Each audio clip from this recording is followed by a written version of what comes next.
క్రైస్తవులు ఎన్నటికీ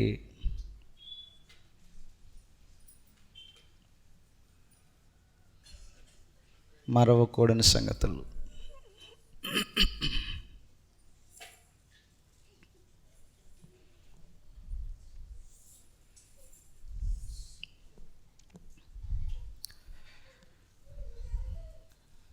క్రైస్తవులు ఎన్నటికీ మర్చిపోకున్నటువంటి సంగతుల గురించి గ్రంథం మాట్లాడుతుంది.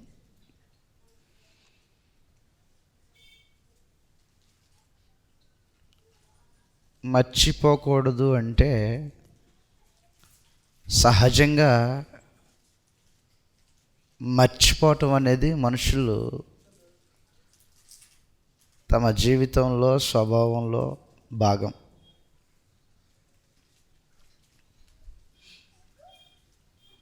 తరచుగా అనేకమైనటువంటి సంగతులు మర్చిపోతాం. కానీ ప్రధానమైనటువంటి విషయాలు కూడా మర్చిపోతున్నారంటే అది పాపం. మన జీవితంలో ఎన్నో సంగతులు మర్చిపోతాం.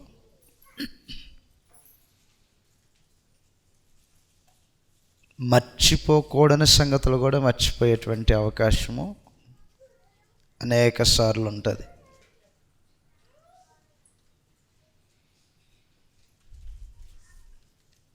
ప్రభువైన యేసు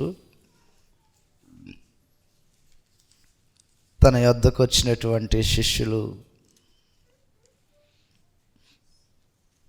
సుమారు 3 దినాలు ఆయనతో పాటు సమయాన్ని గడిపిన తర్వాత వెళ్తున్నారు.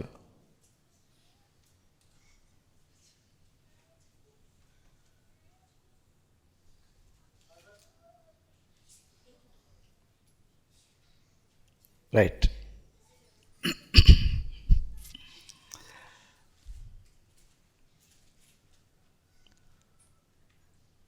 క్రీస్తు ప్రభు ఎక్కడుంటే అక్కడ జనము సమూహంగా కూడుకుంటారు. సుమారు 3 దినాలు ఆయన దగ్గరికి వచ్చినటువంటి ప్రజలు ఆయన చేస్తున్నటువంటి బోధన చూసి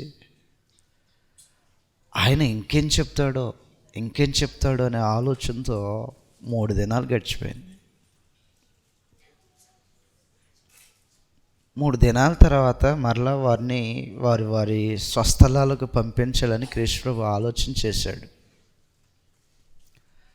పంపించేటప్పుడు తన శిష్యులను పిలిచి, వీళ్ళకి ఏదైనా పెట్టి పంపించకపోతే మార్గమధ్యంలో మూర్ఛిల్లిపోతారు, స్పృహ కోల్పోతారు,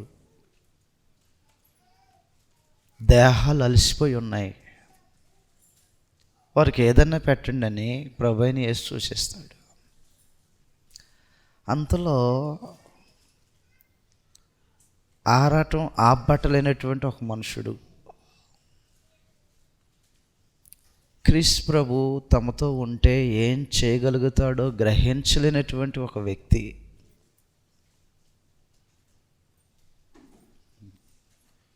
ప్రభువైన యేసు ద్వారా దేవుడు ఏం చేయగలడో దాన్ని గ్రహించలేనటువంటి ఒక మనుషుడు మాట్లాడతాడు. ఎలాగా వీళ్ళందరినీ తృప్తిపరచాలంటే ఎక్కడి నుంచి తేవాలి, రొట్టెలో ఎన్ని తేవాలి, ఎంతమంది ఉన్నారు? సుమారుగా 4,000 మంది ఉన్నారు. 4,000 మందికి తృప్తిపరచకపోయినా కనీసం భోజనం పెట్టాలంటే ఎంత అవుతాయి, ఎంత కావాలి?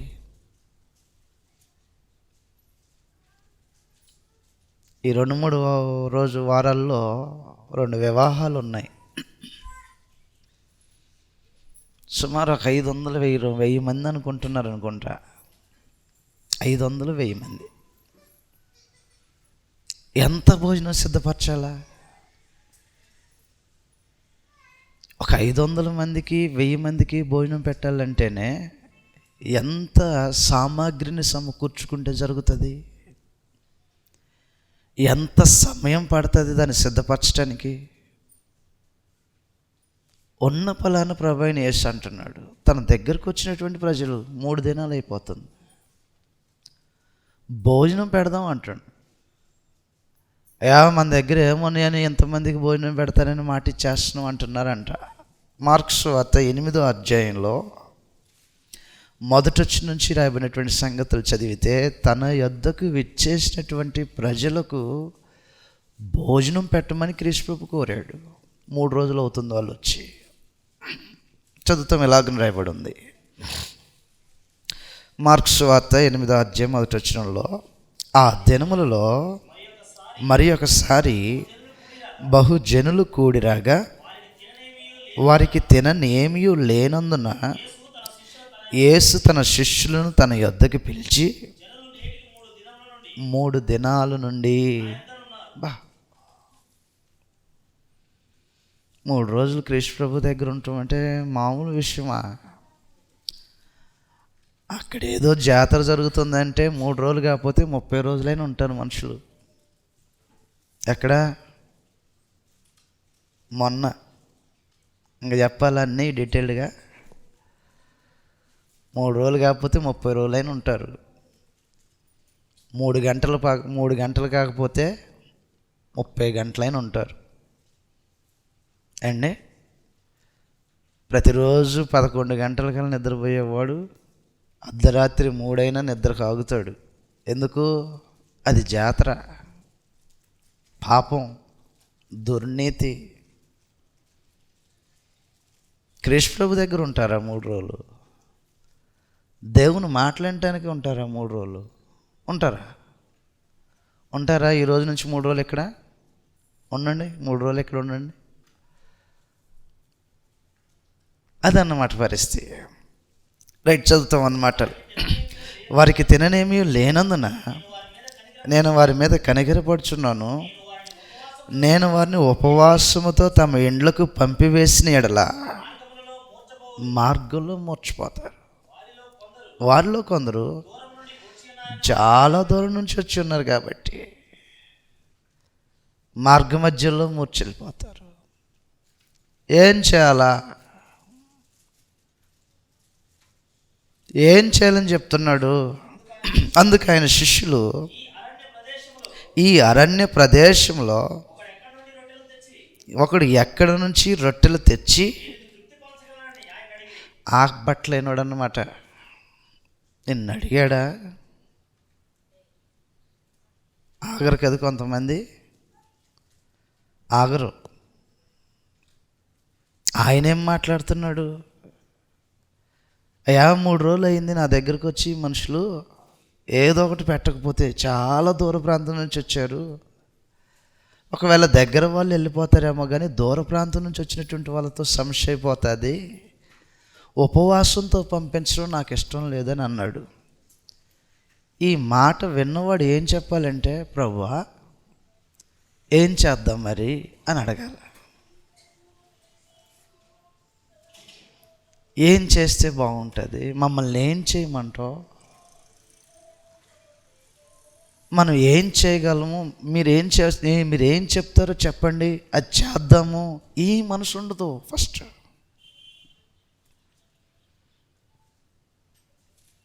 ఉప్పొంగిపోయాడు ఒకడు. కృష్ణ ఏంటో నీకు తెలియదా? ఆగలేకపోతున్నావా? మాట్లాడటానికి నిదానించాలనే సంగతి తెలియనోడు ఇలాగే లెక్కుతుంటాడు. మాట్లాడటానికి నిదానించాలనేటువంటి సంగతి తెలియనప్పుడు ఇలాగే ఉప్పొంగు లెగుస్తూ ఉంటుంటారు మనుషులు. యాకోబు పత్రికలో రాయబడినటువంటి సంగతులు ఈ విధంగా ఉన్నాయి. యాకోబు పత్రికలో 1వ అధ్యాయము 19వ వచనంలో రాయబడినటువంటి సంగతులు ఈ విధంగా ఉంటాయి. మనుషుడు మాట్లాడటానికి నిదానించాలా, అలవర్చుకోవాలా, అబ్బిపుచ్చుకోవాలి ఈ అలవాటు. యాకోబు పత్రిక 1వ అధ్యాయము 19వ వచనంలో లాగా రాయబడి ఉంది, నా ప్రియ సహోదరులారా, మీరు ఈ సంగతులు ఎరుగుదురు గనుక ప్రతి మనుష్యుడు వినుటకు వేగరపడువాడును, మాటలాడుటకు నిదానించువాడును, కోపించుటకు నిదానించువాడునై ఉండవలెను. ఏంటంత ఆత్రం? మాట్లాడుతున్నది ఎవరు? మాట్లాడే విషయం ఏమిటి? మాట్లాడుతున్నటువంటి దానికి మధ్యలో నీ ఇంటర్ఫీరెన్స్ ఏంటి? వచ్చి అడ్డు తగిలాడంటూ వచ్చి ఏమని అడ్డు తగులుతున్నాడు? దేవుని శక్తిని, ప్రభు యొక్క ఔన్నత్యాన్ని కనీసము గుర్తించినట్టుగా మాట్లాడుతున్నటువంటి వాడుగా మాట్లాడుతున్నాడు. మనుషుడు దేవుని శక్తిని గ్రహించకపోతే ఇలాగే ఉంటే మాటలు. మార్క్స్ వార్త 8వ అధ్యాయానికి వచ్చేద్దాం.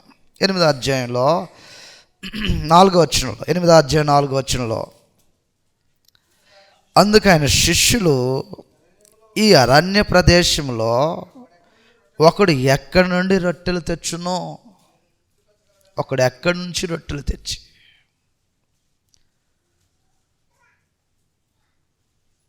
తృప్తిపరచడానికి అడగట్లా, ఉపవాసంతో ఉన్నారని మాట్లాడుతున్నాడు క్రీస్తు ప్రభు. తృప్తిపరచాలని ఆలోచించేట్లా. మనుషుడు ఎక్కడికి వెళ్ళిపోయాడంటే సంతృప్తిగా పెట్టే అంత దగ్గరికి వెళ్ళాడు. సరే, మంచిది. ఎక్కడి నుంచి తెచ్చును అని ఆయన అడిగిరి. ఆయన మీ యొద్ద ఎన్ని రొట్టెలు ఉన్నవని ఆయన అడగగా 7 అండి. ఎంతమంది ఉన్నారు? 4,000 మంది అండి. పెట్టేసేద్దాం. నా కృష్ణాన్ని రేపు మ్యారేజ్కి ఇలాగే 4 కేజీలు తెచ్చి 4,000 మంది అనుకోమాకండి. 7 రొట్టెలు తెచ్చారంట, 4,000 మంది జనం కనపడుతున్నారు. ఈ 7 రొట్టెలు వాళ్ళు ఎటుగా సరిపోతాయి? అందుట్లో ప్రత్యేకించి తృప్తిగా పెట్టడం. అసలు ఏం చేయగలడని ఆలోచన చేస్తున్నాం క్రీస్తు ప్రభుని. ఆయనలో దాగి ఉన్న శక్తి ఏంటి? పరమ తండ్రి లోకానికి పంపించేటప్పుడు క్రీస్తు ప్రభుని ఎంత అధికారాన్ని అనుగ్రహించి పంపించాడో. 7 రొట్టెలు ఉన్నాయంట, 7 రొట్టెలతో సరిపోతాయి కదా అని అన్నాడు. ఆశ్చర్యం వేసేస్తుంది అందరికి. కూర్చోపెట్టేసేయండి అని అన్నాడు. అందరూ పచ్చికలో కూర్చొని ఉంటే కూర్చున్నటువంటి మనుషులకి వడ్డించమని తను ఆజ్ఞాపించడం అనేది చూస్తూ ఉంటాం. 7వ వచనంలో, వారు కొన్ని చిన్న చేపలు కూడా వారి యొద్ద ఉండగా ఆయన ఆశీర్వదించి వాటిని కూడా వడ్డించుడని వారు భోజనము వడ్డించుడని చెప్పాను. వారు భోజనం చేసి తృప్తి పొందిన మీదట అసలు మిగులుతాయండి. 7 రొట్టెలు పట్టుకొని 4,000 మందికి పెట్టి మళ్ళీ గంపలలో ఎత్తడం మొదలుపెట్టి ఎన్ని గంపలైనాయి? మళ్ళీ 7 గంపలైనాయి. 7 రొట్టెలు పట్టుకోవటం ఆశ్చర్యం, 4,000 మందికి పెట్టడం ఆశ్చర్యం. మనుషులు ఆకలి తీర్చుకోవటం కాదు, తృప్తి పొందారంట. ఆకలి తీర్చుకోవటం ఒకటి, తృప్తి పొందటం ఒకటి. ఆకలి తీర్చుకోవటం అంటే ప్రయాణం చేసేటప్పుడు ఎక్కడన్నా హోటల్ కనపడితే 4 ఇడ్లీలు తింటాం. అదే ఇంట్లో అయితే 14 ఇడ్లీలు తినేవాళ్ళు ఉన్నారు. నేను తినేవాళ్ళ సంగతి గురించి మాట్లాడలే. ఆకలి తీర్చుకోవటం వేరు, తృప్తి పట్టడం వేరు. ఇలా ఆకలి తీర్చలా, తృప్తి వచ్చాడంట. చాలు చాలు చాలు మొత్తం కలిపెత్తితే 7 గంపలు అయిపోయాయి. మర్చిపోయే విషయం ఇది. మరలా ఎప్పుడన్నా సరే మళ్ళీ భోజనము అనే ఆలోచన వచ్చినప్పుడల్లా వెంటనే ఏది గుర్తుకు రావాలా? మరలా భోజనం లేదు మన దగ్గర, వసతులు లేవు మన దగ్గర, అన్నిటిని సమకూర్చుకోలేదు మన దగ్గర అన్న వెంటనే ఏది గుర్తుకు రావాలి వీళ్ళకి? రే, మొన్నటికి మొన్న లేదా పోయిన సంవత్సరం లేదా అంతకుముందు మన ప్రభు ఎలాంటి పరిస్థితి ఎదురైనప్పుడు ఏం చేశాడో ఒకసారి మన జ్ఞాపకం తెచ్చుకోకూడదా? ఒక్కళ్ళకు కూడా గుర్తుకు రాదా ఈ మాట? 8వ అధ్యాయము 14వ వచనంలాగా రాయబడి ఉంటుంది. కొంత దూరం ప్రయాణం చేసేసారంట. కొంత దూరం ప్రయాణం తర్వాత వారు తినుటకు రొట్టెలు తెచ్చుటకు మర్చిరి. కొంత దూరం ప్రయాణం జరిగిపోయిన తర్వాత, కొంత సమయం తర్వాత తినటానికి రొట్టెలు తెచ్చుకోవటం మర్చిపోయారంట. మర్చిపోతే ఇప్పుడు ఏమైనా గాబరపడాలా? ఆందోళన చెందాలా? అరే మనం మర్చిపోయాం అని అనుకుని ఇప్పుడు ఎలా భోజనం చేయటం అనేటువంటి చింత కలగాల? అవసరం లేదు కదా. మన ప్రభువైన యేసు మనతో ఉంటే ఒకవేళ నేను మర్చిపోయాం, అయినా సరే ఆయన మనతో ఉన్నాడు అనేటువంటి ఒక నిరీక్షణ లేదంటే ఒక విశ్వాసమును కనపరచవలసిన వారు అయి ఉండవలసిన వారు ఏమని మాట్లాడుకుంటున్నారు? 16వ వచనంలో వారు తమ యొద్ద రొట్టెలు లేవే అని, రొట్టెలు లేకుండా నువ్వు ఎప్పుడు ఎలాగే చేస్తావు? మర్చిపోయి వచ్చాడంట, రొట్టెలు మర్చిపోయి వచ్చాడు. అరిసేవారు అరవటం, సనిగేవాడు సనగటం, ఏది మర్చిపోయినా మర్చిపోతాడు, కానీ తిండి మర్చిపోతాడు ఏందైనా అని దబాయించేవాడు దబాయించటం అండి. వాళ్ళు ఆలోచన చేస్తున్నారంట, రొట్టెలు మర్చిపోయి వచ్చాడంట. ఎవడన్నా మర్చిపోతాడు అసలు ఈ ప్రయాణంలో? ఏం తిందామని మర్చిపోయావు నువ్వు అని వాళ్ళలో వాళ్ళు ఆలోచన చేస్తుంటే ప్రభువైన యేసు వారు ఆలోచనలు గమనించిన వాడై వీళ్ళేదో మాట్లాడుకుంటున్నారు సీరియస్గా. రొట్టెలు మర్చిపోయాను, భోజనం మర్చిపోయాను, అరే ఇప్పుడు ఎలా తినాలా? ఎవడు పెడతాడు ఈ సమయానికి? ఎక్కడ తినాలా? ఈ డిస్కషన్ చేస్తున్నటువంటి వారితో ప్రభువైన యేసు మాట్లాడుతున్నాడు. ఏం బాబు ఏంటంటే రొట్టెలు మర్చిపోయి వచ్చాడు. నేనా రొట్టెలు మర్చిపోయి వచ్చాడు? వాళ్ళకెళ్ళి అలాగే చెప్తున్నాడు క్రీస్తు. రొట్టెలు మర్చిపోయాడు, ఆకలి తీర్చుకోవాలి. ఏంటి వీళ్ళ ఆలోచన ఎలాగున్నాయి? ఆశ్చర్యపోతున్నాడు క్రీస్తు. ఎందుకు ఆశ్చర్యపోతున్నాడు? చదువుతున్న గ్రంథాలు ఎలాగ రాయబడి ఉంటాయి. 17వ వచనంలో యేసు అది ఎరిగి మన యొద్ద రొట్టెలు లేవని మీరెందుకు ఆలోచించి చేసుకుంటున్నారు? రొట్టెలు మర్చిపోయాడండి. రొట్టెలు మర్చిపోయాడు. ఒకరితో ఒకరు వాదం, ఒకరితో ఒకరు సనుగులు, ఒకరితో ఒకరి మీద ఒకరు నిందలు. నువ్వు ఎప్పుడు ఇలాగే చేస్తావు? తినాల్సింది తీసుకురావు, తినాల్సిన టయానికి తీసుకురావు అని ఈ డిస్కషన్ చేస్తుంటే ప్రభువైన యేసు వారు ఆలోచనలు గమనించి, ఏం బాబు ఏం ఆలోచన చేస్తున్నారు అని అన్నాడు. రొట్టెలు మర్చిపోయిన ఆలోచన. మీరు ఎందుకు ఇలాగ ఆలోచన చేస్తున్నారు? ఎందుకు ఆలోచన చేస్తారు అలాగా? 8వ అధ్యాయం 18వ వచనంలో 17 నుంచి చదువుతామనే. యేసు అది ఎరిగి మన యొద్ద రొట్టెలు లేవని మీరెందుకు ఆలోచించుకుంటున్నారు? ఎవడు ఆలోచన చేస్తాడు? ఒకవేళ లేవనుకో రొట్టెలు, ఏమని చెప్పాలా? రొట్టెలు ఉండాలా మనకి? ఆయన ఉంటే సరిపోదా మన దగ్గర? గతంలో ఏం చేశాడో గుర్తులేదా నీకు? ప్రభు ఏం చేయగలడో చూసాం కదా కళ్ళతో. ఇప్పుడు రొట్టెలు లేవు. ఎంత సమయం అయిపోతుంది? 7 గంపలు ఎత్తి 4000 మంది తిన్న తర్వాత కొంచెం ప్రయాణం జరిగిందంట. ఈ కొంచెం ప్రయాణంలోనే మర్చిపోయావు మొత్తం నువ్వు. ఎలాగుంటారనమాట. రైట్, చదువుతాం అనమాట. మనం చదివితే, మీరు ఇంకనూ గ్రహింపలేదా, వివేచింపలేదా?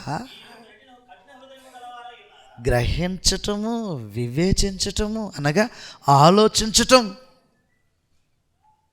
7 రొట్టెలు పట్టుకొని 4,000 మందికి పెట్టడం ఏంటి భోజనం? ఎవరైనా మనతో పాటు ఉన్నాయి, ఏమి చేయ శక్తిమంతుడై ఉన్నాడైనా. వివేచించరా మీరు? సరే, వివేచించకపోతే వివేచించకపోయారు.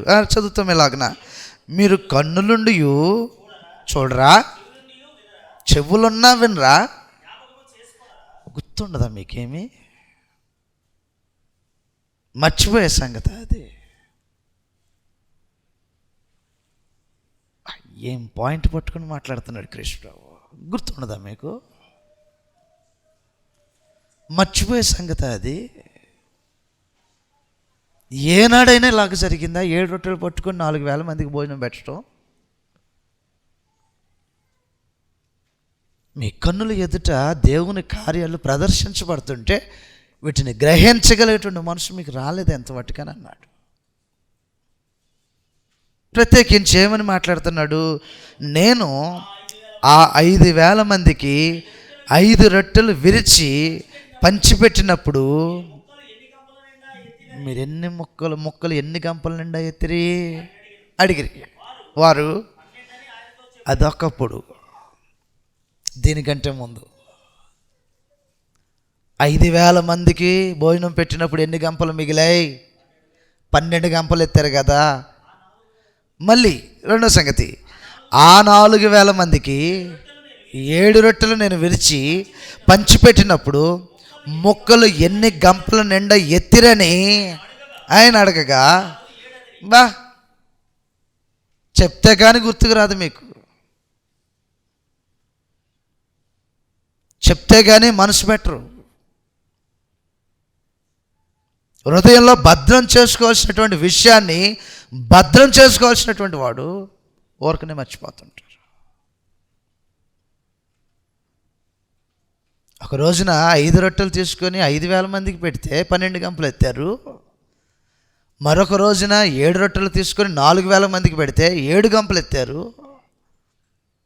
గుర్తు రావట్లేదా ఇవి? నైజం, మర్చిపోవటం.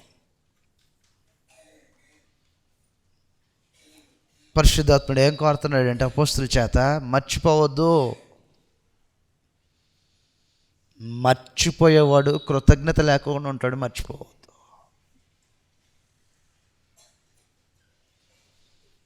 అందువలన ఇశ్రాయేలు ప్రజలు చేసినటువంటి తప్పిదం, పాపం, మర్చిపోవటం. న్యాయాధిపతుల గ్రంథంలో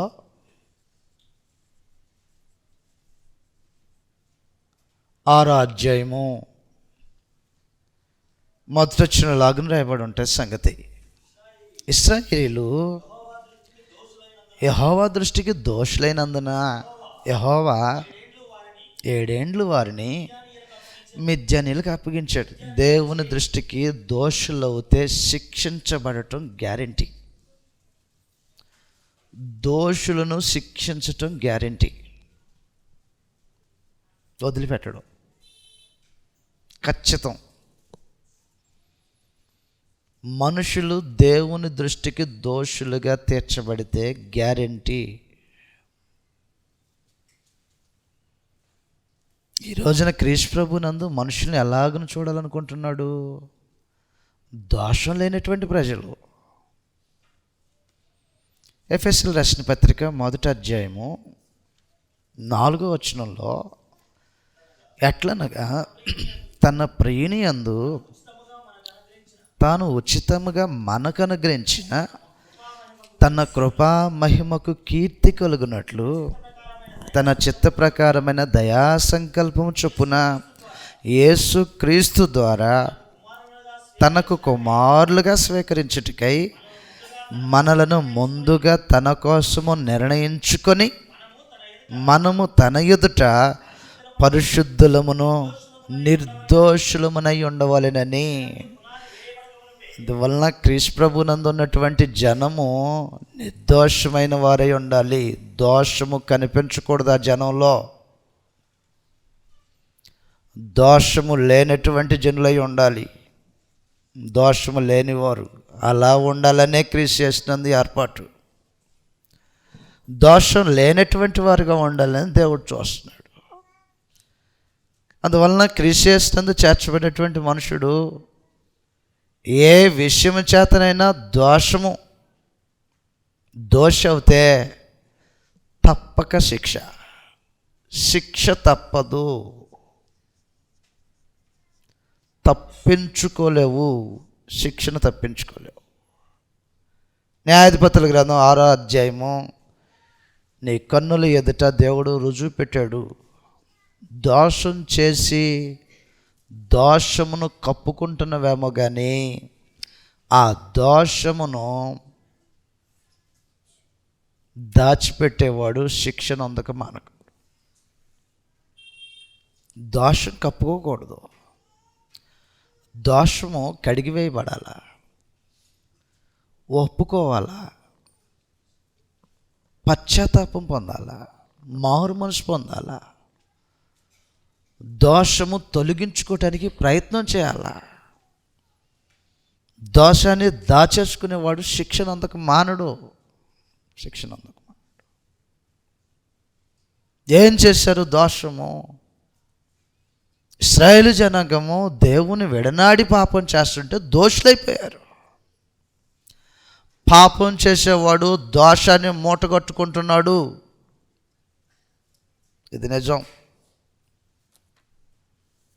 న్యాయాధిపతుల గ్రంథంలో ఎలాగని రాయబడి ఉంటుంది, పాపం చేసేవాడు దోషాన్ని మూటగట్టుకుంటున్నాడు. న్యాయాధిపతుల గ్రంథం 2వ అధ్యాయంలో ఎలాగని రాయబడి ఉంటుంది. 2వ అధ్యాయము 11వ వచనం నుంచి చదువుతున్నాం.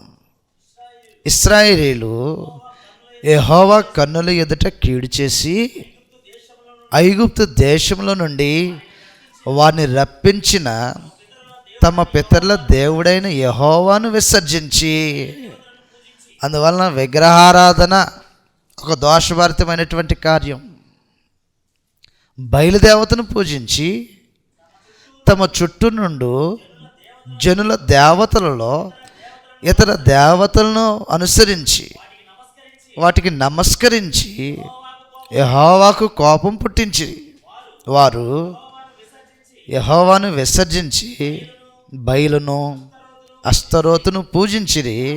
కాబట్టి అందువలన ఏంటి వీళ్ళు చేస్తున్నటువంటి దోషము? పాపం. దేవుని విడనాడటం పాపం.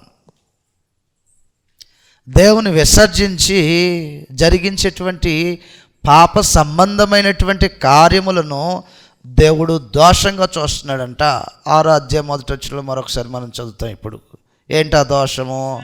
ఇశ్రాయేలు యెహోవా దృష్టికి దోషులైనందున. ఏం చేసి దోషులు? పాపం, కీడు చేయటం, పాపం చేయటం, దుర్మార్గాన్ని జరిగించటం దోషమై ఉంటుంది. కాబట్టి దోషానికి విధించబడుతున్నటువంటి శిక్ష ఏంటంటే,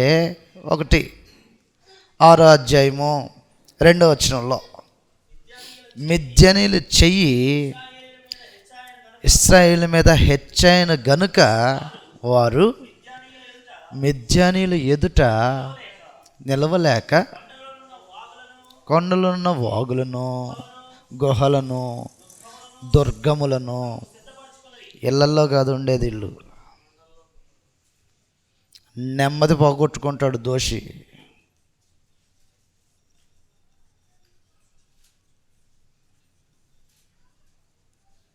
దోషం చేసిన వాడు దేవుని చేత శిక్షించబడతాడు, గ్యారెంటీ. సమాధానం పోగొట్టుకుంటాడు. దేవుని యొక్క హస్తము వ్యతిరేకంగా పనిచేయటం మొదలు పెడుతుంది. నిన్ను ప్రేమించి హక్కును చేర్చుకొని ఆదరించి బలపరచవలసినటువంటి చెయ్యి నీ శత్రువులను బలపరచడం మొదలు పెడుతుంది. ఇంట్లో బ్రతకాల్సినోడు వాగులు ఎత్తుక్కుంటున్నాడంట, మేడ మిద్దెల్లో ఉండేవాడు కొండ గుహల్లో ఎత్తుక్కుంటున్నాడంట. నీ దోషం నిన్ను అంటాడుతుంది. కాబట్టి మనుషుడు దోషం చేసి తప్పించుకోవటం కళ. అందువల్ల నెమ్మది పోగొట్టుకున్నాడు. 2 చదువుతామనే, విత్తనములు విత్తిన తర్వాత అమాలేకీలను తీసుకొని మిడతల దండంతా విస్తారముగా వారి మీదకు వచ్చి వారి ఎదుట దిగి, రైట్, విత్తనాలు నాటారంట. పంట చేతికి రాబోతుంది, పంట చేతికి వస్తుంది, ఆకలి తీర్చబడబోతుంది, కొంత మెరుగవుతాము, ఇబ్బందులు తొలగిపోతాయి, కష్టంలో నుంచి మేము తెప్పరిల్లబడతాము అని ఏదైతే ఆశిస్తున్నటువంటి ఈ జనాంగానికి ఆశాభంగం కలిగింది. నీ దోషమును బట్టి, నీ దోషం చేత శిక్షించబడుతున్నాను. జీవనోపాధి కుంటుపడిపోతుంది. దోషి తన జీవనోపాధిని కుంటుపడగొచ్చుకుంటాడు దేవుని కోపాన్ని బట్టి. చదువుతాం, మాట చదువుతాం. వారి ఎదుట దిగి భూమి పంటను పాడు చేసి ఒక గొర్రెను కానీ, ఎద్దును కానీ, గాడిదను కానీ, జీవన సాధనమైన మరి దేనిని కానీ పోగొట్టుకుంటాం. మనుషుడు తన కష్టార్జితాన్ని అనుభవించలేడు. దోషం నిన్ను వెంటాడుతుంది. నువ్వు కప్పేసుకున్నావేమో ఆదాములాగా, దాచుకున్నావేమో ఎవరికి తెలియదని. యోబు గ్రంథంలో ఆదాము చేసినట్టుగా నేడున్నటువంటి మనుషులు ఆదామును పోలిన మనుషులే. రోమీయుల రాసిన పత్రికలో చెప్పినట్టు యోబు గ్రంథము 31వ అధ్యాయము 33వ వచనంలో మనుషుడు దైవ వ్యతిరేకమైనటువంటి కార్యములు చేసినప్పుడు వాటి విషయంలో తిరిగి మరలా మారు మనసు పొందకపోతే నీ దోషం నిన్ను వెంటాడుతుంటుంది, నువ్వు దాచావు కాబట్టి. యోబు గ్రంథం 31వ అధ్యాయం 33వ వచనంలాగా రాయబడి ఉంది, ఆదాము చేసినట్లు నా దోషములను దాచిపెట్టుకొని ఏం చేశాడు ఆదాము? తిన్నావా? ప్రశ్న. దాచిపెట్టుకొని నేను కాదు, అటు కాదు, ఇటు కాదు, తిరగటం. స్ట్రైట్ ఒకటే ప్రశ్న ఆయన అడిగేది, కన్ఫ్యూషన్ లేకోకుండా. తినవద్దని నేను నీకు ఆజ్ఞాపించినటువంటి పండ్లను ఏమన్నా తిన్నావా? దాచిపెట్టుకుంటున్నాడంట. నువ్వు దాస్తే దాగేది కాదు నీ దోషం. మనుషుడు పాపం చేసి అంతా బాగానే ఉందిలే, దేవుడు ఎలాగెలా క్షమించాడులే, దేవుడు దీన్ని దృష్టించలేదనుకుంటా. దేవుడు ఈ విషయాన్ని అంతగా పట్టించుకోలే. ఎవడు చెప్పాడు నీకు? పాపం చేసి దోషంగా కనపడుతుంటే, దేవుని ఎదుట దోషిగా ఉంటే దేవుడు ఉపేక్షిస్తాడా నిన్ను? ఏదైనా తోటలో ఆదామును ఉపేక్షించాడా? దోషం పెట్టుకుంటే నిర్దాక్షిణంగా నా పరిధిలో నుంచి వెళ్ళిపో, నాతో నీకు సహవాసం ఉండదు, నా దీవెనలతో నీకు సంబంధం ఉండదు, నువ్వు వెళ్ళిపో. పాపం చేసేవాడు దోషి అవుతాడు. దోషం కలిగిన వాడు ఖచ్చితంగా శిక్షించబడతాడు. శిక్ష గ్యారెంటీ. ఒక రోజున ఒక విధంగా వినవేస్తున్నటువంటి జనులు వాళ్ళు.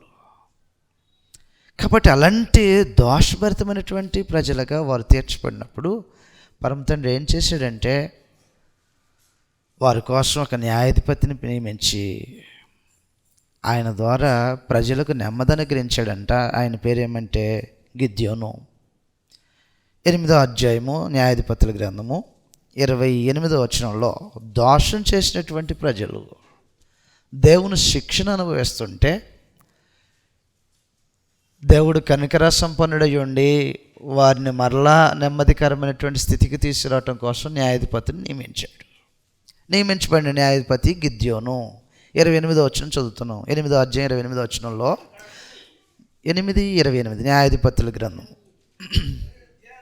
మిద్యానీయులు ఇశ్రాయేలు ఎదుట అనపబడి అటు తర్వాత తమ తలను ఎత్తుకొనలేకపోయి గిద్యోను దినములలో 40 సంవత్సరాలు నెమ్మది గిద్యోనును బట్టి దేవుడు అనుగ్రహించాడు. 40 సంవత్సరాలు నెమ్మది అనుగ్రహించాడంట. గిద్యోనును బట్టి ఇశ్రాయేలుకి మేలు చేసిన దేవుడు. గిద్యోనును బట్టి 40 సంవత్సరాలు నెమ్మది. ఆశ్చర్యమైన దేవుని కృప. తినటానికి తిండి లేనటువంటి పరిస్థితుల్లో పారద్రోలబడుతుంటే, కట్టుకున్న ఇంటిలో ఉండటానికి అవకాశం లేని పరిస్థితుల్లో దేవుడు కృప చూపించి నెమ్మదిని గ్రహించాడు. ఈ విషయాన్ని ఇశ్రాయేలు జనాంగం ఊరికనే మర్చిపోయారట. చదువుతాం ఆ సంగతి 35వ వచనంలో. మరియు వారు గిద్యోనును యెరుబ్బయలు ఇశ్రాయేలుకు చేసిన ఉపకారం అంతయు మరచి అతని ఇంటి వారికి ఉపకారము చేయకపోయి. మర్చిపోతారా? ఊరికనే అనుభవించిన కష్టం, నెమ్మది లేని పరిస్థితి, తరమబడుతున్నటువంటి స్థితి, 40 సంవత్సరాలు ఆ పరిస్థితులన్నిటి నుంచి వారు తెప్పరిల్లిపోతే మేలు చేసినోని, ఉపకారం చేసినోని మర్చిపోయారు. ఉపకారం చేసినోని మర్చిపోయారు. నేడు ఉపకారం పొందామా? ఉపకారము పొందుతూ మర్చిపోవటం, దేవుని కృపను అనుభవిస్తూ మర్చిపోవటం. కీర్తనల గ్రంథం 106వ అధ్యాయంలో పరమ తండ్రి ఇశ్రాయేలు ఎదుట కృపాబాహుల్యమును విస్తరం చేశాడంట. అత్యధికమైన కృప. అది మర్చిపోయే కృప కాదు, అది ఇశ్రాయేలు ఎదుట దేవుడు చూపించినటువంటి కృప. కీర్తన గ్రంథం 106వ అధ్యాయంలో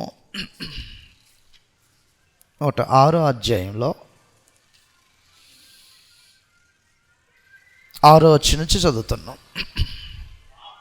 మా పితరుల వలనే మేము పాపం చేసితిమి, దోషములు కట్టుకొని భక్తిహీనమైతిమి. ఐగుప్తులో మా పితరులు నీ అద్భుతములను గ్రహింపక ఉండిరి. నీ కృపా బాహుల్యము మనుషులు మర్చిపోవటం, జ్ఞాపకం చేసుకోవాల్సినటువంటి మనుషులు మర్చిపోవటం. అత్యధికమైన కృప, అత్యధికమైనటువంటి కృపను పొందినటువంటి ఇశ్రాయేలు ప్రజలు ఐగుప్తులో దేవుడు తమ కోసం చేసినటువంటి అద్భుతాలను మర్చిపోయారు.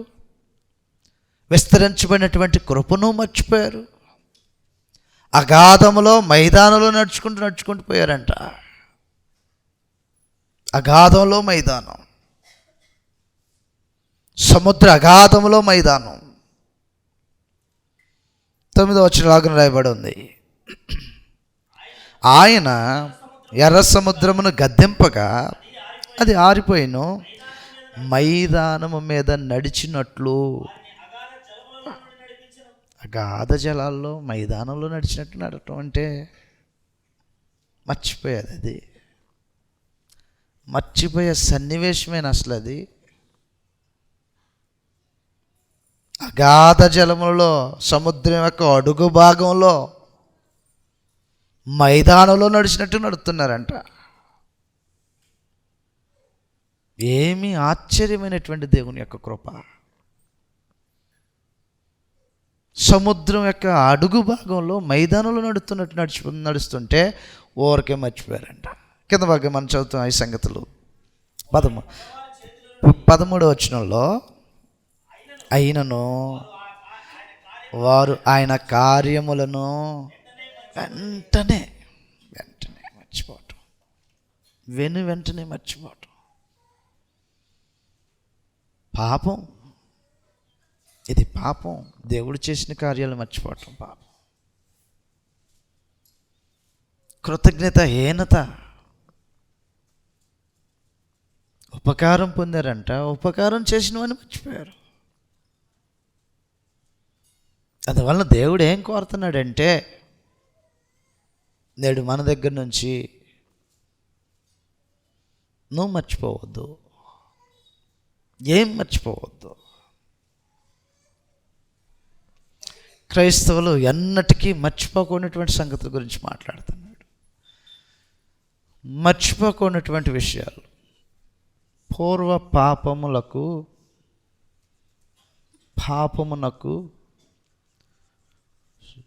శుద్ధి కలిగిన విషయం మర్చిపోవద్దు.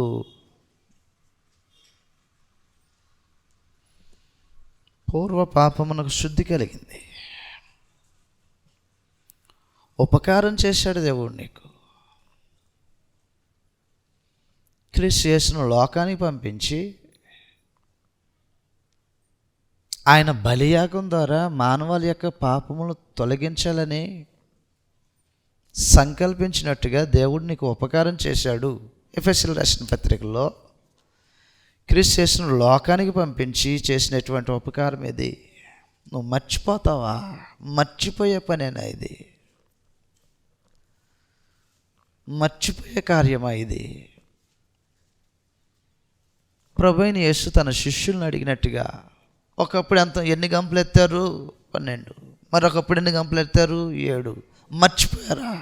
జ్ఞాపకం లేదా మీకు? ఈ రోజున పరిశుద్ధాత్ముడు అపోస్తుల యొక్క బోధ చేత నిన్ను అడుగుతున్నాడు, మర్చిపోయావా? ఏం మర్చిపోయావు? ఎన్నటికి మర్చిపోకున్నటువంటి దాన్ని మర్చిపోయావా?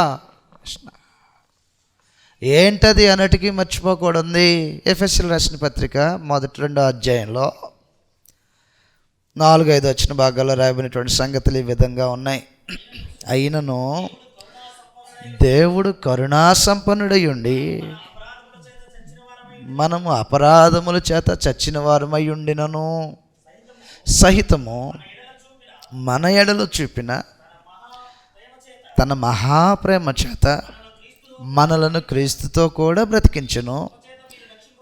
కృపచేత మీరు రక్షించబడి ఉన్నారు. క్రీస్తు యేసు నందు ఆయన మనకు చేసిన ఉపకారము ద్వారా ఉపకారం పొందామా? మనము ఉపకారము పొందాము. ఎవరి ద్వారా పొందాము? క్రీస్తు యేసు ద్వారా. ఏ ఉపకారం పొందాము? పేతురు రాసిన 2వ పత్రిక 1వ అధ్యాయము.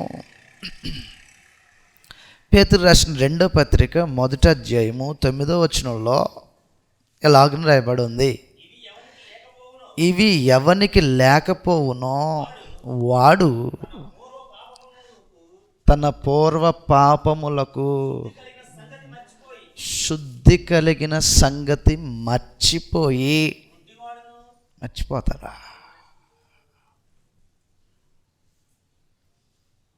ఉపకారం పొందావా? ఉపకారమే. ఎంత ఉపకారము! నువ్వు ఏమిచ్చినా వెలకట్టలేనంత ఉపకారం. ఏంటా ఉపకారము? చేసిన పాపములకు శుద్ధి. మర్చిపోతారా మనుషులు? మర్చిపోతారంట. ఎవరు మర్చిపోతారు? ఇవి ఎవనికి లేకపోవునో వాడు మర్చిపోయాడు. లేదు నేను మర్చిపోలేదు కాబట్టి కదా ఈ రోజున ఎలాగైనా ప్రతి ఆదివారం అంటే అసలు మిస్ అయ్యేదే లేదు. ఆదివారం అంటే అసలు మిస్ అయ్యేదే లేదు. సరిపోద్దా? మర్చిపోయావా? మర్చిపోలేదో నిన్ను గ్రంథం నిలబెడుతుంది. సముదాయించుకుంటే ఎలాగనుకుంటా.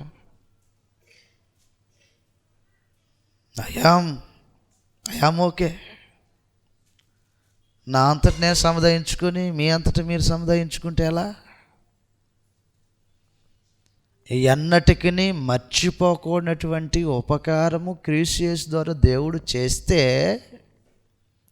అపోస్తులు ఏమని కోరుతున్నారంటే, నువ్వు ఉపకారం పొందావు మర్చిపోవద్దు అనేది. నేను మర్చిపోయాను కాదు, మర్చిపోయావో లేదో సంగతి చెప్పేది గ్రంథం.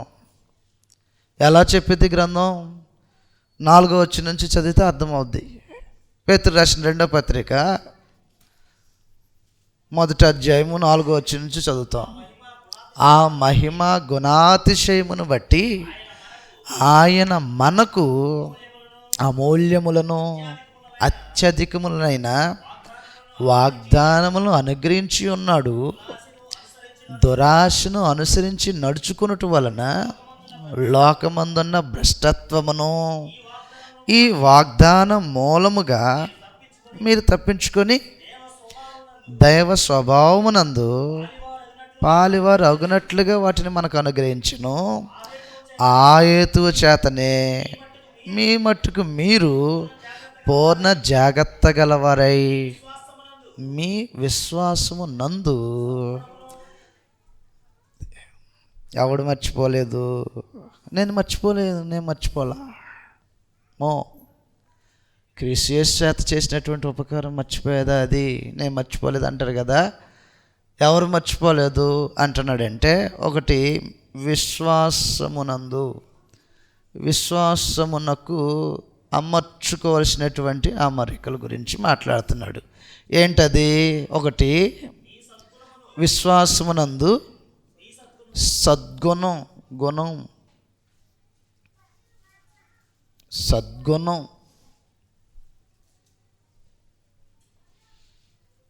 సహజంగా మనుషులు ఏం మాట్లాడతారంటే, గుణవతి అయిన భార్య, మంచి గుణాలు ఉండాలి.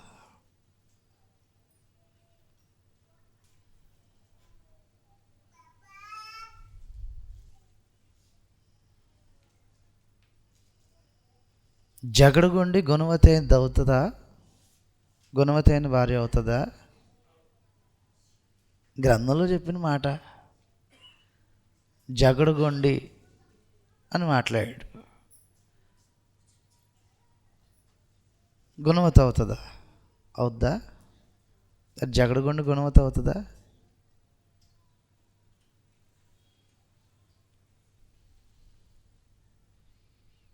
ఎడతెరిపి లేని వాన లాంటిదంట ముసురు.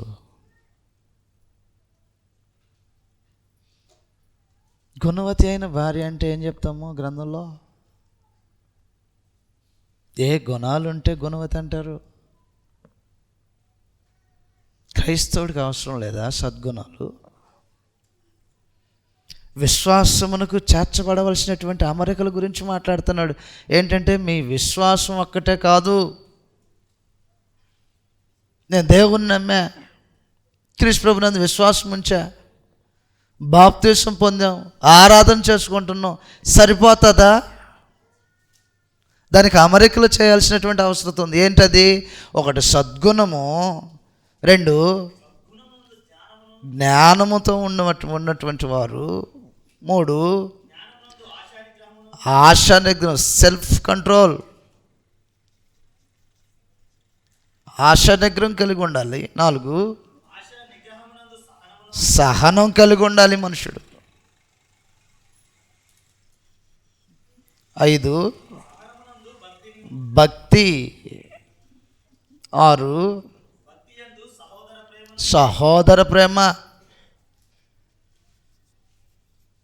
7 దయను అమర్చుకో. నీ విశ్వాస జీవితానికి ఈ సెట్టింగ్ ఉండాలా?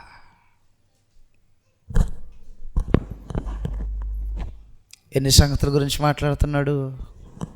దగ్గరికి 7 సంగతుల గురించి మాట్లాడుతున్నాడు. వీటిని గురించి పట్టించుకోకుండా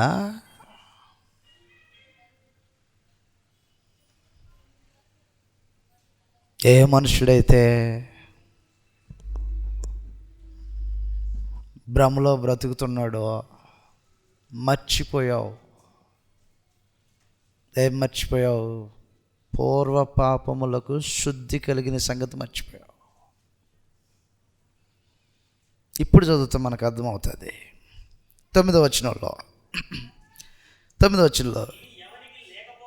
ఇవి పైన చెప్పుకుంటూ వచ్చినటువంటి సంగతుల గురించి మాట్లాడుతూ, ఇవి ఎవనికి లేకపోయెనో వాడు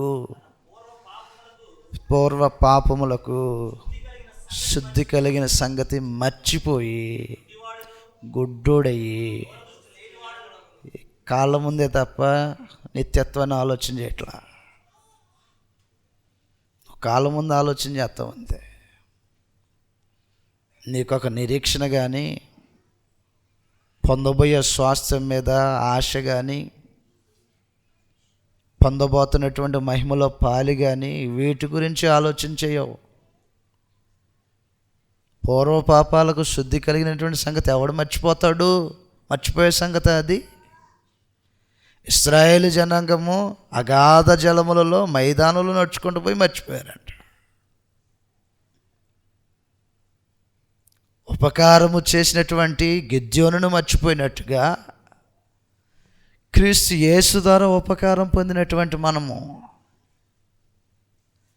క్రీస్తు యేసు ద్వారా ఉపకారం పొందాము. మనం ఏ ఉపకారం పొందాము? పూర్వ పాపములకు శుద్ధి కలిగించుకున్నాం, కడగబడ్డాం, పవిత్రులుగా చేయబడ్డాం. పవిత్రుడిగా చేయబడినటువంటి వాడు ఏమని ఆలోచన చేయాలంటే, నేను కడగబడ్డాను అనేటువంటి స్పృహతో నిత్యము బ్రతకాల.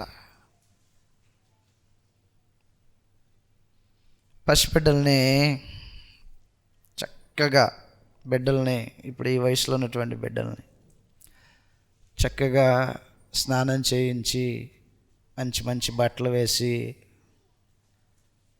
తల్లి శుభ్రంగా ఉండాలని ఆలోచన చేస్తుంది తల్లి. వాళ్ళు ఏం చేస్తుంటారంటే, నువ్వు ఎంత నీట్గా అయినా తయారు చేయి, మళ్ళీ పోయి మట్టి తీసుకొచ్చి మట్టేసి అట్రుద్ది ఇట్రుద్ది ఇట్రుద్ది ఇట్రుద్ది చూసి చూసి తల్లి బ్యాట్న ఒకటి సరిసిద్ది. ఇప్పుడే రా స్నానం చేసింది.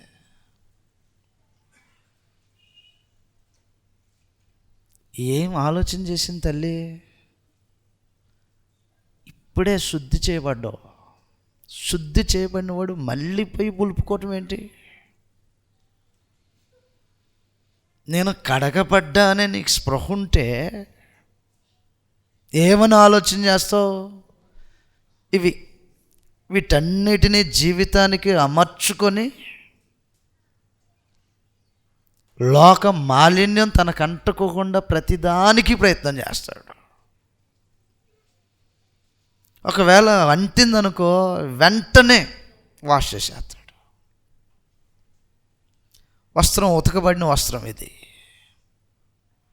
దీనికి ఏదన్నా మరకంటింది అనుకోండి, ఉతకబడినటువంటి వస్త్రానికి ఏదన్నా మరకంటితే ఏం చేస్తాము? ఈ మరకని వెంటనే తీసేయాలని ప్రయత్నం చేస్తాం. ఒకవేళ ఇది ఉతకాల్సిన వస్త్రం అనుకో, అవసరమైతే దీన్నే తీసుకెళ్ళి దేనికన్నా వేసి రుద్దటం, ఆ బండి రుద్దటం, ఈ బండి రుద్దటం, ఆ బల్ల ఇది, దీనికి ఏదైనా అంటితే ఇదే తీసి రుద్దుతాం. ఎందుకు? ఇది ఆల్రెడీ వాష్ చేయాల్సింది, వాష్ చేయబడింది కాదు ఇది. నువ్వు శుద్ధి చేయబడాల్సిన వాడువా, శుద్ధి చేయబడిన వాడువా?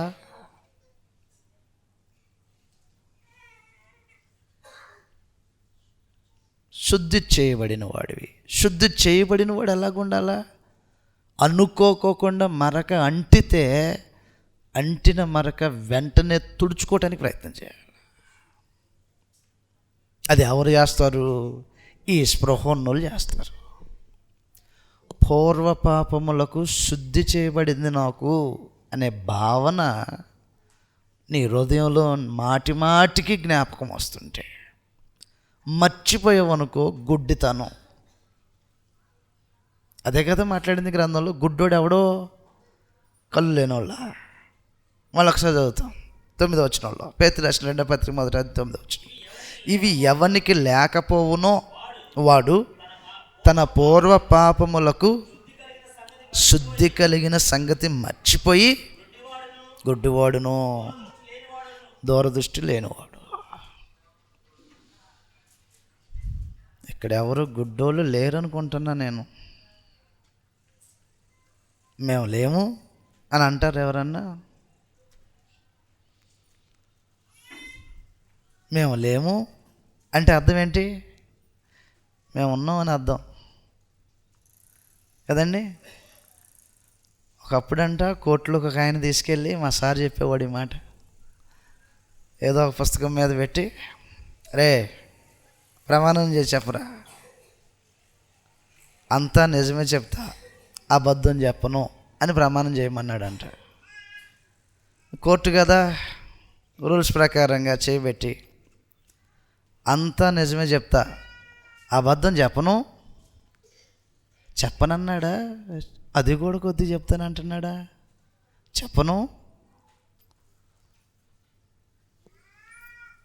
చెప్పనంటున్నాడా? అది కూడా చెప్తానంటున్నాడా? అది కూడా ఉండిద్ది, అంతా నిజంతో పాటు అది కూడా ఉండిద్ది. చెప్పను.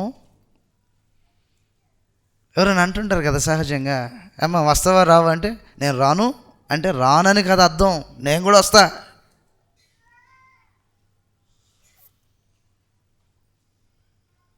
గుడ్డితనం కలిగిన వాళ్ళు ఎవరు? నీ మనోనేత్రం వెలిగించబడాలి. 2, ఎన్నటికీ మర్చిపోయినటువంటి సంగతుల గురించి మాట్లాడుతున్నాడు. ఏం సంగతులు మర్చిపోకూడదు? ఉపకారము మరియు ధర్మము, ఈ మర్చిపోకూడదు. హెబ్రీయులకు రాసిన పత్రిక 13వ అధ్యాయంలో క్రైస్తవుడు ఎన్నటికీ మర్చిపోకూడనటువంటి సంగతుల గురించి గ్రంథము మాట్లాడుతుంది. వీటిని మర్చిపోయి బ్రతుకుతుంటే మనం నిజంగా దేవుడు కోరుకున్నట్టుగా బ్రతకట్లా, నామకార్థంగా బ్రతుకుతున్నాం. హెబ్రీయులకు రాసిన పత్రిక 13వ అధ్యాయము 16వ వచనంలో, ఉపకారమును ధర్మమును చేయ మర్చిపోకుడి, అవి ఎంతో దేవునికి ఇష్టమైనవి. అవి అంటేనే మనకు అసలు ఇష్టం ఉండదు కదండి. చాలామంది జీవితాల్లో అస్సలు ఇష్టం ఉన్నటువంటిది ఏదన్నా ఉన్నదంటే ఇదొకటి. దేవునికి ఇష్టమైనవి ఏమంటున్నాడు? ఉపకారమును ధర్మమును చేయ మర్చిపోకుడి, దేవునికి ఇష్టమైనవి.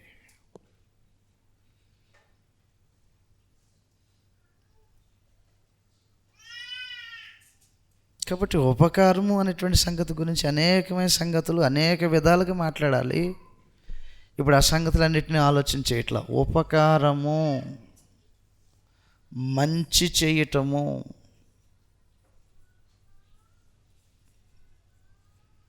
మేలు చేయటము, ఎదుటివాడి క్షేమం కోసం చేయటము, క్షేమం కోసం.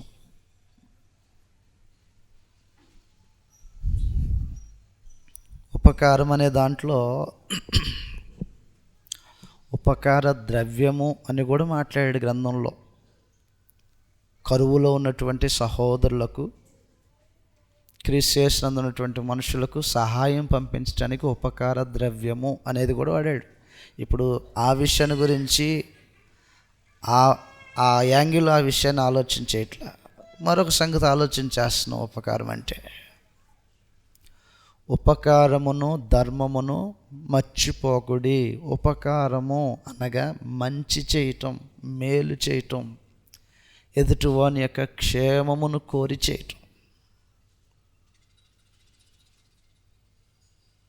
నువ్వు భూ సంబంధంగా ఏదైతే మనుషుడికి కొంతమందిని చూసినప్పుడు ఆహారం లేనటువంటి మనుషులను చూసి ఒక్క పూటైనా వీళ్ళకి ఆహారం పెట్టాలనో, వస్త్రం లేనటువంటి మనుషులను చూసి ఏదన్నా ఒకటి ఇస్తే బాగుంటుందనో, లేకపోతే నా సహోదరునికి ఇది చేస్తే బాగుంటుందేమో, అది బాగుంటుందేమోనని నువ్వు ఎన్ని విధాలుగానే ఆలోచించే కానీ మొదటగా మనుషుని యొక్క ఆత్మ రక్షణ గురించి ఆలోచించి, మనుషుని యొక్క ఆత్మరక్షణ గురించి ఆలోచించి.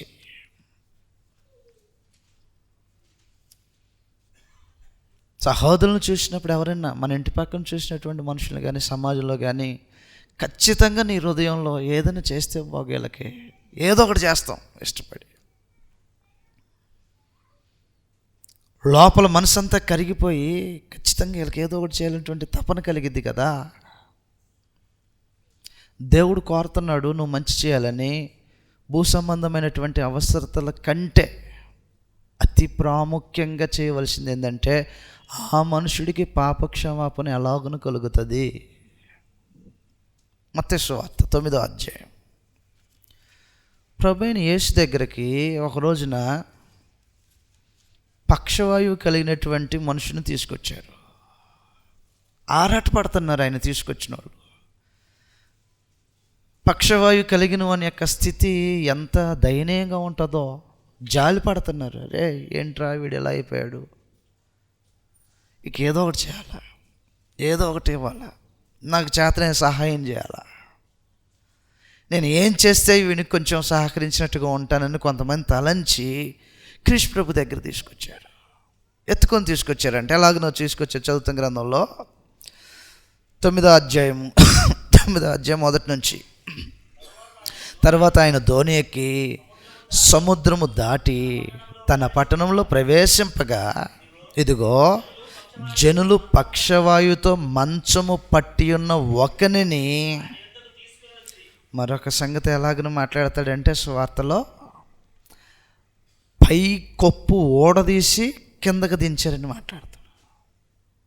అంటే ఒక మనుషుడికి పక్షవాయువు వచ్చిందని, పెరాలసిస్ వచ్చిందని ఏదో ఒకటి చేయాలా, వాడిని బాధ తీర్చాలా, వాడి ఇబ్బంది తీర్చాలా, నాకు చేతనైన సహాయం నేను చేయాలా అని ఒక గొప్ప ఆసక్తితో తీసుకొచ్చేసరికి జనులందరూ ఉండేసరికి ఈయన్ని ఎట్ట దించాలి ఆయన దగ్గరికని పైకెక్కి పైకొప్పు అంతా ఓడదీసి పైకొప్పులోంచి కిందకు దించారంట, మంచాన్ని కిందకు దించారంట.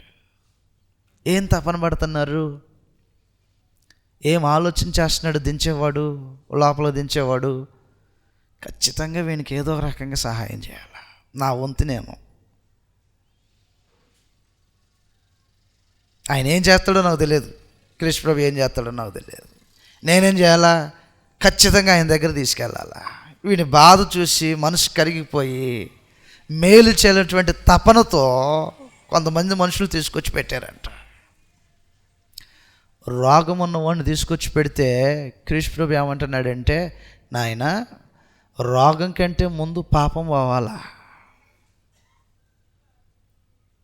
సహజంగా మానవ ఆలోచన ఎక్కడి వరకు పరిమితమైందంటే వస్త్రం లేకపోతే వస్త్రం వేయాలి, ఆహారం లేకపోతే ఆహారం పెట్టాలి, చెయ్యి ఎలుతుగా ఉంటే కొద్దిగా చెయ్యి కలిపితే ఏమన్నా నేను చేయగలిగిన సహాయం చేయాలి.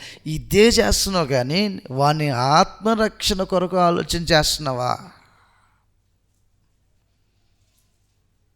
ప్రాణాపాయమైన పరిస్థితిలో ఉన్నాడు, రోగపరిస్థితమై ఉంది దేహము. క్రీస్తు ప్రభు ఏం ఆలోచన చేస్తున్నాడంటే మొదట విని పాపం పోవాలా, అది నువ్వు చేసే మేలు. దానిని చేసి ఇంకేదైనా చెయ్యి. నేడున్నటువంటి ప్రజలు ఏం చేస్తున్నారంటే పాప క్షమాపణ మనుషుడు ఎలా పొందుకుంటాడో ఆ ప్రయత్నము, ఆ సహాయం కంటే నేనేదన్నా చేయాలా తపన, నేనేదన్నా సహాయపడాలా తపన. ఉపకారం చేయటం మర్చిపోమాకు. అయితే మొదటగా మనుషుని యొక్క ఆత్మ మీద పెట్టు దృష్టి. చదువుతాం ఈ సంగతులు ఎలాగనుంటాయి. 9వ వచనంలో జనులు ఆయన ఎద్దకు తీసుకుని వస్తే యేసు వారి విశ్వాసమును చూసి, ఏం విశ్వాసం చూశాడంటే పైకొప్పును మొత్తం ఓడబీకి కిందకి దించగలిగినంత విశ్వాసాన్ని చూసి, ధైర్యంగా ఉండుము,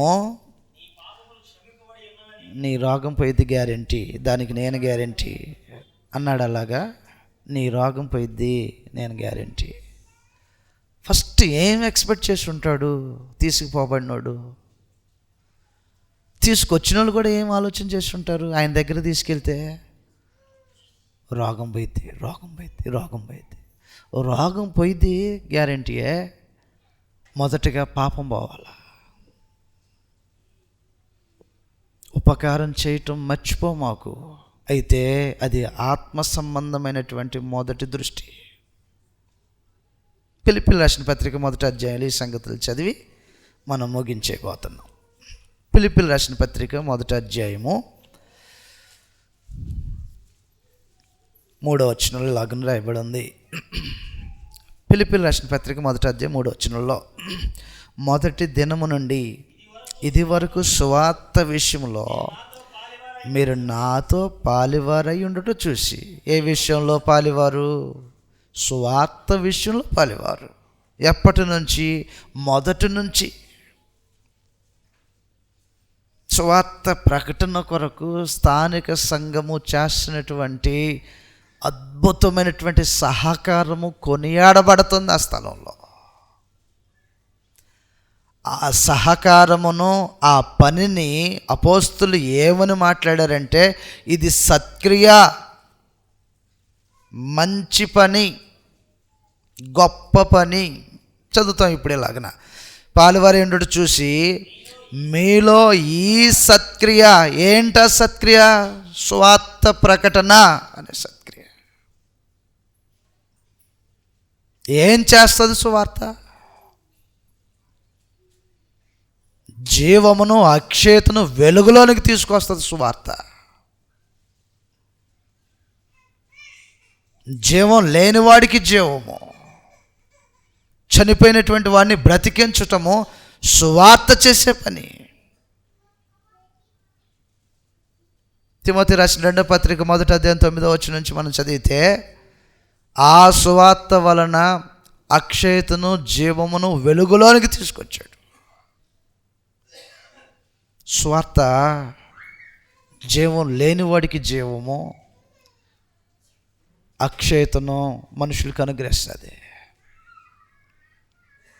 మంచి చేయాలనే దృష్టి పెట్టు.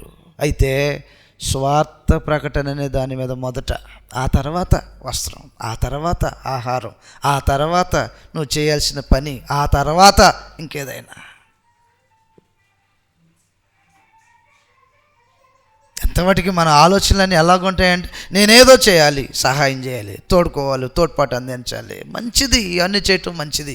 దానికంటే ముందు ఆ మనుషునికి ఏం చేస్తున్నా సరే అతని ఆత్మరక్షణ అనేటువంటి మొదటి కోణంతో మర్చిపోవద్దు ఉపకారం చేయటం. మరోసారి చదువుతాం. హెబ్రీయులకు రాసిన పత్రిక 13వ అధ్యాయం 16వ వచనంలో, ఉపకారమును ధర్మమును చేయుట మర్చిపోవద్దు. మర్చిపోవద్దు. ఉపకారమును ధర్మమును చేయటం మర్చిపోవద్దు. మర్చిపోయే సంగతులు ఉంటాయి కాబట్టి చెప్తున్నాడు. అందువల్ల ఏం మర్చిపోకూడదు ఎప్పటికీ? ఒకటి, నీ పూర్వ పాపములకు శుద్ధి కలిగినటువంటి సంగతి మర్చిపోమాకు. మర్చిపోయావనుకో ఈ లక్షణాలు అలవర్చుకో ఎప్పటికీ. 2, ఉపకారమును ధర్మమును చేయటం మర్చిపోవద్దు. సత్క్రియ. నిజంగా మనలో ప్రతి వారం ఒక్కసారి ఆలోచన చేస్తే, అసలు నేను ఏ ఉపకారం చేస్తున్నా ఆత్మ సంబంధంగా, ఎవరికి చేస్తున్నా? సువార్త అనేటువంటి ఈ సత్క్రియలో నిజంగా నాకు అసలు పాలుందా?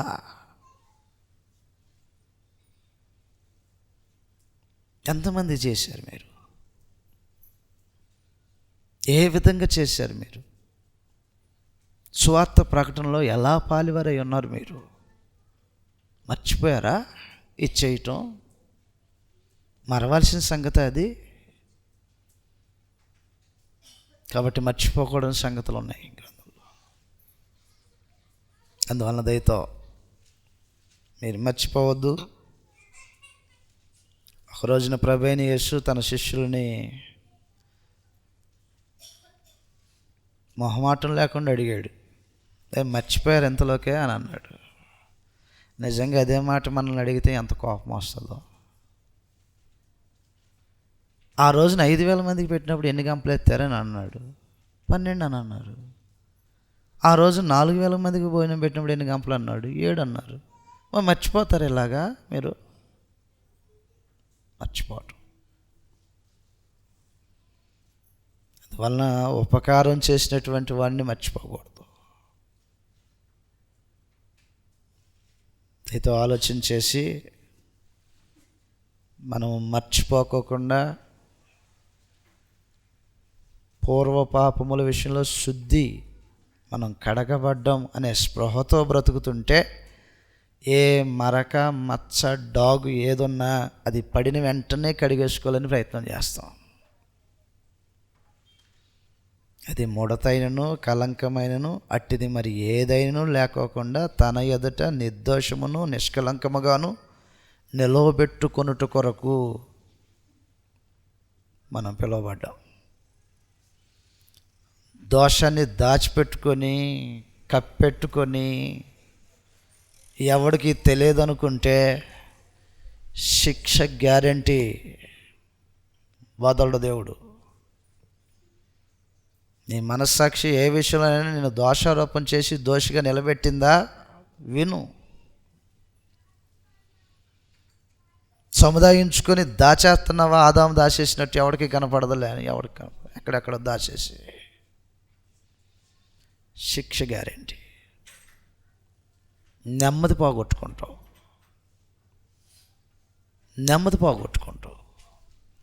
జీవనోపాధి పోగొట్టుకుంటావు.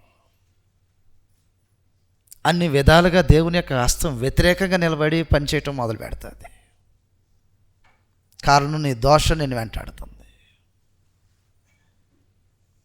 కాబట్టి దోషభరితం లేకోకుండా ఉండాలంటే ఒకటి, నువ్వు కడగబడిన స్థితిని కాపాడుకో.